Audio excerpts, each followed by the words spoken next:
नमस्ते, अभिवादन आपका इनोसेंट इन्वेस्टर के इस नए वीडियो में आपके लिए डिस्क्लेमर। धूम धड़ाका था बाजार में आज सुबह सुबह, लेकिन वो सब कन्वर्ट हो गया दिक्कत में। और ये दिक्कत किसको हुई? जो आज मजबूती दिखाने की कोशिश की है। खैर, मजबूती दिखाने की कोशिश रिटेल इन्वेस्टर कई दिनों से नहीं कर रहा था, लेकिन उसको मजबूर किया गया कि भैया अपनी पोजीशन को आप बाई करो, बाई करो, बाई करो। क्यों? क्योंकि आप पहले से शॉर्ट करके बैठे हो। और जब सब कुछ खत्म हो गया, जैसा कि मैंने कल ही आपसे बताया था कि अब उनकी पोजीशन लगभग लगभग खत्म हो रही है। अब क्वांटिटी जो ट्रेड हो रही हैं वो लगभग बराबर वाली ताकत से ट्रेड हो रही हैं। कैसे?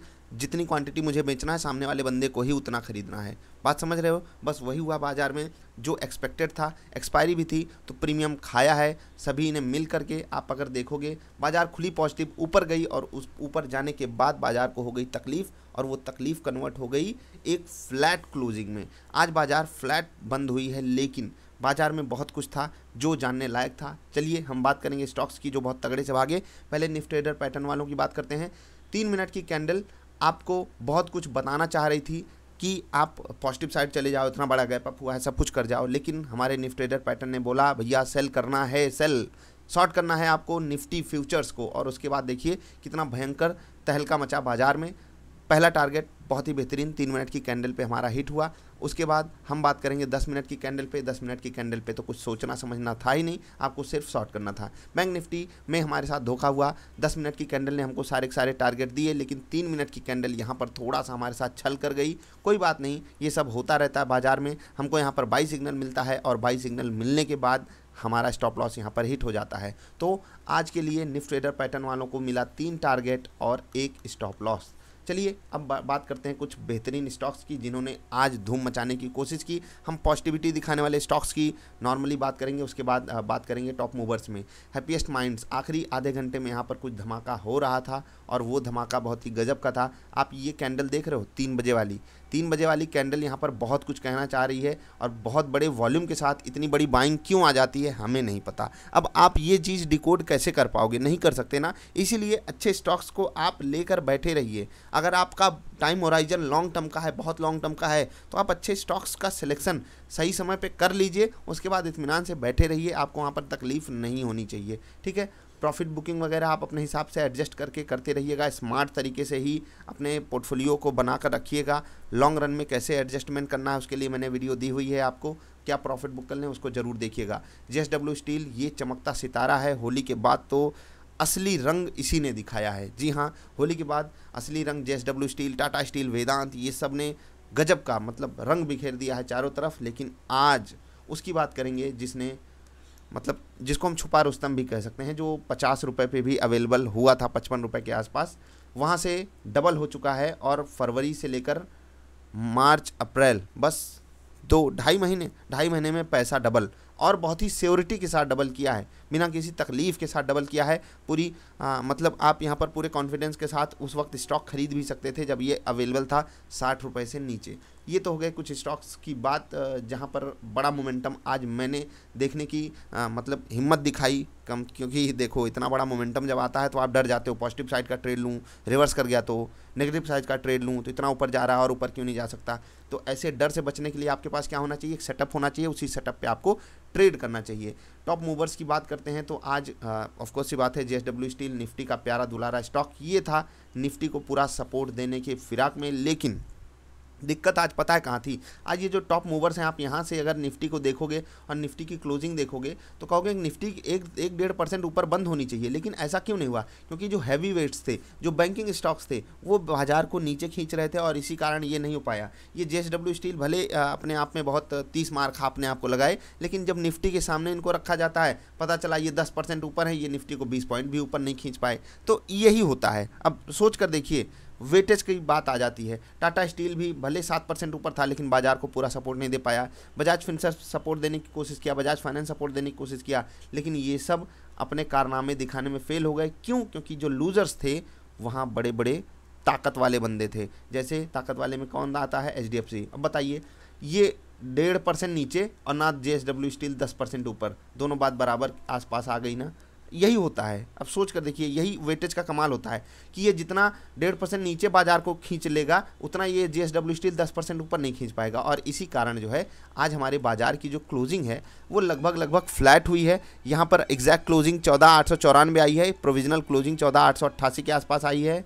अन्य इंडेक्सेस की अगर बात करें तो नेक्स्ट 50 नेगेटिव बंद हुआ है, मिड कैप 50 नेगेटिव बंद हुआ है, निफ्टी बैंक नेगेटिव बंद हुआ है। और ये एक मतलब होता है ना कि हमारे लिए चमत्कार हो गया, क्योंकि ये काफ़ी एक समय नीचे भी चला गया था, लेकिन सपोर्ट किया इसको एक्सिस बैंक ने बहुत ज़्यादा मदद की इनको फ्लैट बंद करवाने में। बाकी सब ने तो ठान ली थी कि आज बैंक निफ्टी जो है वो नेगेटिव में क्लोजिंग करे। आज एक्सपायरी का धूम धड़ाका हमने देखा, और यही होता है जब प्रीमियम ऊपर नीचे होता है। तो नेक्स्ट 50 में कौन था टॉप मूवर? NMDC 5% के आसपास की तेजी ये दिखा रहा था, वेदांत 5% ऊपर था, उसके बाद बजाज होल्डिंग 2-2.25% ऊपर थी। उसके बाद अगर आप लूजर्स की बात करोगे तो मैकडॉवेल, अब इसका शेयर क्यों गिर रहा है मुझे पता नहीं, लेकिन गिरना तो नहीं चाहिए। मैकडॉवेल का शेयर क्यों गिर रहा है भाई, कोई बताएगा? खपत कम हो गई है क्या कोविड के सिचुएशन में? खैर ये मजाक था, आप अपनी फैमिली का ज़रूर ध्यान रखिए, बाहर ज़रूरत ना हो तो मत जाइए। मजाक को मेरे समझा कीजिए। बॉश भी आज 2% नीचे था। खैर अब 14,000 का स्टॉक आपको क्या बताएं, अच्छी कंपनी है लेकिन इग्नोर कर दीजिए, कोई बात नहीं। यस बैंक काफ़ी दिनों बाद आज ये भी अपना रंग दिखा रहा था, बाकी बाजार के साथ ये भी थोड़ा बहुत ऊपर जाने की कोशिश कर रहा था पिछले कुछ दिनों से। ठीक है, मिड कैप में हमारे लिए बहुत बेहतरीन चीज़ें हुई। यहाँ पर सन टीवी मेरा प्यारा दुलारा ये लगभग 4.25% ऊपर क्लोजिंग दिया। Steel authority of India limited ये सबका प्यारा दुलारा है, और क्यों है उसके लिए सेल वाली वीडियो हमारी देख लीजिएगा। इसीलिए सेल सबका प्यारा दुलारा है और 9% ऊपर क्लोजिंग दिया है। आज स्टील सेगमेंट हो गया या मेटल सेगमेंट खासकर वो चमक रहा था, और बहुत भयंकर तरीके से चमक रहा था। कारण आप सब जानते हो, देखो यहाँ पर एग्जैक्टली इन कंपनियों की री रेटिंग हो सकती है, और इसीलिए ये सब इतना चीर फाड़ मचा रहे हैं ऐसे सिचुएशन में। तो क्या कोविड की सिचुएशन से हमको डर जाना चाहिए? और आज की जो क्लोजिंग हुई है, क्या ये क्लोजिंग बहुत ज़्यादा बुरी है, उसको हम समझाएंगे। लेकिन बैंक निफ्टी में अगर हम देखना चाहें तो जो लूज़र्स थे वो ऐसे नहीं थे कि एकदम खींच ले रहे हैं नीचे, ना मूवर्स जो पॉजिटिव साइड के ट्रेड्स बना रहे थे जहाँ पर, वो भी बाजार को बहुत ऊपर नहीं खींच पाए, इसीलिए क्लोजिंग जो है वो फ्लैट हुई। अब क्या इस क्लोजिंग से हमको डर जाना चाहिए? देखो मैं सिंपली एक ही बात आपसे कहूँगा बार बार कि बड़ा पैसा ही बाजार को चलाएगा। आपके पास सिर्फ एक उपाय है।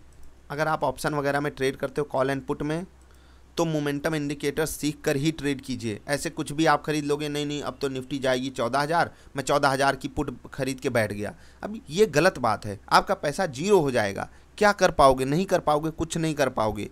ठीक है, तो ये काम करना बंद कर दीजिए। नहीं बाजार तो जाएगी 15,500, जब गिर ही नहीं रही है तो हम 15,500 के कॉल ले लेंगे, ये भी गलत बात है। ये सब काम करना बंद कर दीजिए। अब मैं ये नहीं कह रहा हूँ कि आप शॉर्ट कर दीजिए जाकर ऑप्शंस को, नहीं, ऑप्शन राइटिंग में करने को नहीं बोल रहा हूँ, क्योंकि वहाँ पर आपका बड़ा पैसा इन्वॉल्व होता है और अनलिमिटेड रिस्क भी होता है। तो ये सब काम करने से अच्छा है आप अपने आप को डिफाइन कर लीजिए किस तरीके से आप सिचुएशन संभालोगे। उन्हीं कंडीशनिंग में आप एक सेटअप बनाइए अपना, किसी भी टेक्निकल इंडिकेटर को लेकर सीखने की कोशिश कीजिए।